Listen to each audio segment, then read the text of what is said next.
नमस्कार. आज ऑफिस वरून लवकर आलात, चमत्कारच म्हणायचा हा. चमत्कार? अहो हा चमत्कार घडवून आणलाय आपल्या पुणे मेट्रोनी. तुम्हाला सांगतो, याच्या आधी पुण्यातून पिंपरी चिंचवडला यायला ना 1.5 ते 2 तास लागायचे. पण जेव्हापासून ही मेट्रो आली आहे ना, सगळं बदललंय. अहो बस तिकिटाच्या दरामध्ये पुणे टू पिंपरी चिंचवड अपडाऊन करता येतं. ना ट्रॅफिक जॅमचं टेन्शन, ना लटकण्याची रिस्क. सगळा प्रवास कसा एकदम सुसाट.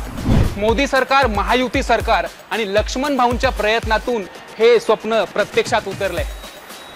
आणि आता तर शंकर भाऊंच्या प्रयत्नांमुळे हा विस्तार निगडीपर्यंत होऊ घातलाय. म्हणजे हिंजवडीपासून चाकणपर्यंत, तर निगडीपासून देहू रोड ते देहू रोड पासून हिंजवडीपर्यंत हा मार्गही शंकर भाऊंच्या पाठपुराव्यामुळे प्रस्तावित करण्यात आलाय.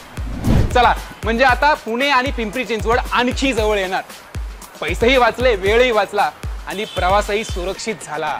धन्यवाद मोदी सरकार, महायुती सरकार आणि धन्यवाद शंकर भाऊ. आता प्राधान्य पुणे मेट्रोच्या वेगवान प्रवासाला आणि मत फक्त भाजपला. ध्यास विकासाचा, सर्वोत्कृष्ट शहराचा, पर्याय मेट्रोचा, प्रवास सुखाचा.